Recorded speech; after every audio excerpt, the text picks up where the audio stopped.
তো এখন হচ্ছে নামাজ শেষ হলো, জুম্মার নামাজ শেষ হলো। তো বের হয়েছি, হওয়ার পরে কিন্তু বাসার দিকে যাইতেছি আর ভাবলাম একটা ভিডিও তৈরি করি, সেই কারণে কিন্তু ভিডিওটা তৈরি করতেছি। দেখেন যতগুলো গেট আছে সকল গেট দিয়ে কিন্তু হাজি বের হয়ে দিচ্ছে, দেখেন কী পরিমাণে হাজি বের হয়ে দিচ্ছে। তো আমার আরও একটা ভিডিও দেওয়া থাকবে, সেই ভিডিওটা আপনারা দেখে আসবেন, তাহলেই কিন্তু আপনারা জানতে পারবেন এবং দেখতে পারবেন হেরামের ভিতরের অংশগুলো। ঠিক আছে,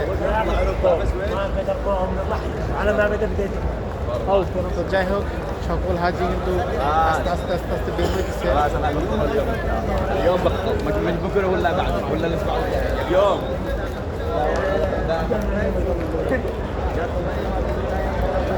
আর প্রচুর পরিমাণে রোদ, সে কারণে কিন্তু অনেক গরম। আর ভেতরে আজকে প্রবেশ হতে পারিনি, কারণ একটু দেরি হয়ে গেছে। এই কারণে আমি একটু 330 নম্বর গেটের অংশগুলো দেখাই আপনাদের। দেখেন এইটা হচ্ছে হেরামের 330 নম্বর গেট। এই যে এখানে লোগো দেওয়া আছে এবং সকল হাজি কিন্তু বের হইতেছে, এদিক দিয়েও বের হইতেছে।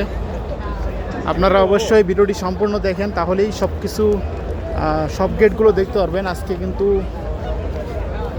কিছু গেট অংশ দেখানোর জন্যই কিন্তু এই ভিডিওটা একটু বড় হবে, আপনারা দেখবেন। যারা দেখেন না অবশ্যই দেখবেন। দেখেন কত সুন্দর একটা পরিবেশ, সকলেই কিন্তু বাসার দিকে যাচ্ছে।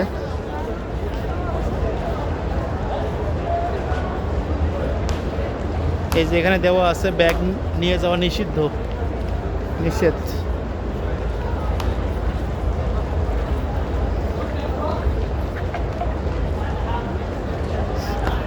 তিনশো 30 নম্বর গেটের পরে আমরা আসতেছি 329 নম্বর গেট এবং এখানে লেখা আছে রিয়াজুল জান্নাতে প্রবেশ করতে হলে কী করতে হবে আপনাকে, সব কিছুই লেখা আছে। এই যে 329 নম্বর গেট, এটা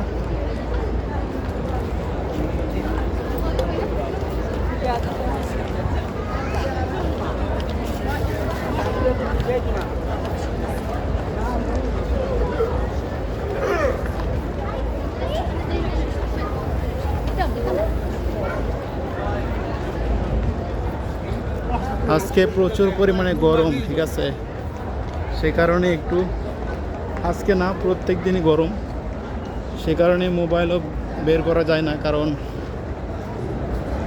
মোবাইলটা অনেক গরম হয়। এই যে দেখতে পাচ্ছেন এ পাশে এগুলো হচ্ছে মার্কেট, হাজিরা অনেক কিছুই কিনতে পারবে এখান থেকে। দেখতে পাচ্ছেন অনেক সুন্দর সুন্দর মার্কেট, অনেক সুন্দর সুন্দর জিনিস পাওয়া যায় এখানে।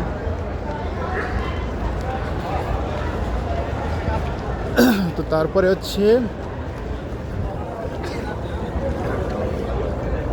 সামনে আসতেছে 328 নম্বর গেট। আমি ভিডিওটিতে দেখাইছিলাম একদিন, শর্ট ভিডিও দেখাইছিলাম। তো এটা হচ্ছে লং ভিডিও হচ্ছে। এই যে 328 নম্বর গেট, এই গেট দিয়েও কিন্তু বের হইতেছে লোকজন। এই যে দেখতে পাচ্ছেন হাজিরা বের হইতেছে। তো আমি দেখানোর চেষ্টা করতেছি কি কারণে, আপনারা হয়তো শার্ট ভিডিও খুঁজে পাবেন না, সে কারণেই এই ভিডিওটা দেখলে আপনারা, এই ভিডিওটা দেখলেই আপনারা সব গেটগুলো পেয়ে যাবেন। এই যে 338 নম্বর গেট, এটা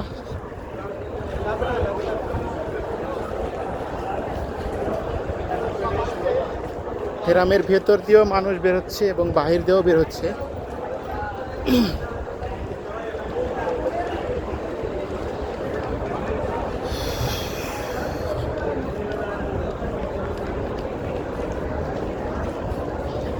এরপর হচ্ছে আমরা আসতেছি একেবারে হেরামের মাঠ প্রাঙ্গণে, একেবারে মাঠ প্রাঙ্গণে। এখান দিয়েও কিন্তু বের হইতেছে হাজিরা। এখানে হচ্ছে 326 এবং 27 নম্বর গেট, যেটা আমি বারবার মাঝে মাঝে দেখাই অনেক ভিডিওতে। সকল হাজি কিন্তু বের হইতেছে, দেখতে পাচ্ছেন। তো প্রবেশ করার সময় কিন্তু 326 এবং 27 নম্বর গেট দিয়ে প্রবেশ করছিল, কারণ এটাই খোলা ছিল। আজকে হচ্ছে এটাই খোলা ছিল, তো সে কারণেই এই গেট দিয়েই সকল হাজিগুলো প্রবেশ করছিল, অন্য অন্য গেট অতি আগেই বন্ধ করে দিয়েছিল।